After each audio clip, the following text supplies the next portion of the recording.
kuna amani na kuna vurugu wakati wa uchaguzi.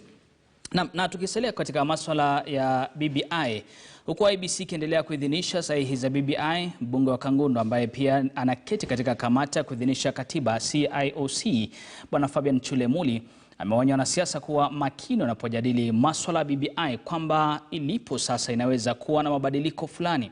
Hata hivyo, Fabian na viongozi wengine wanasema wanaunga mkono wito wa viongozi wa dini kuhusishwa kwenye BBI.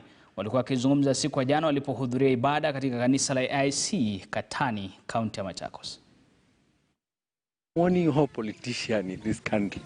BBI is not yet to a vote of yes or no. BBI now is in the technical process. Now it is proposed document.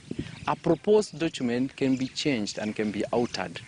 So I congratulate everybody who signed in support, and I congratulate everybody who did not sign. It's your right.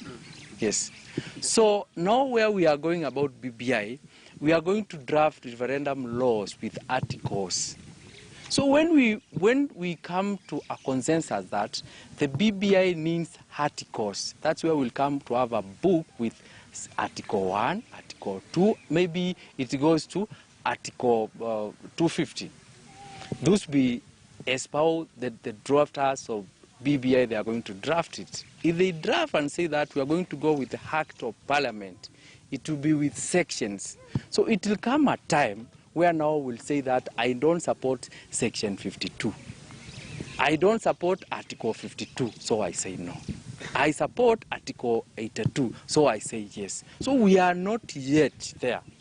So we are still in technical stage of BBI, and that's why you see many lawyers, they are quiet. Kuna vipengele zinaweza tolewa, kuna zingine zinaweza ongezewa ili tusiende kwa kura.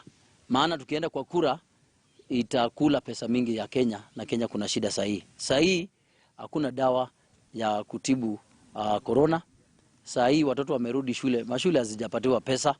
Sahihi kuna watu hawajalipwa, civil servants. Kwa hivyo tutatoa pesa wapi ya kuenda BBI? Kama tungekaa chini watu wa Kenya turekebishe ile shida iko kidogo ya BBI na tuseme yote by consensus, tuseme asante hiyo iingie, labda hiyo ndio itakuwa mzuri. Lakini tukianza vita kupigania mambo ya BBI na watu wetu madaktari wanakufa na corona na wana PPI, hiyo itakuwa mzuri. Kwa hivyo mimi naunga vile watu wa kanisa walisema, mabishop wetu walisema tukae chini tusikizane. Hata Bible inasema sit with your friend, reason together.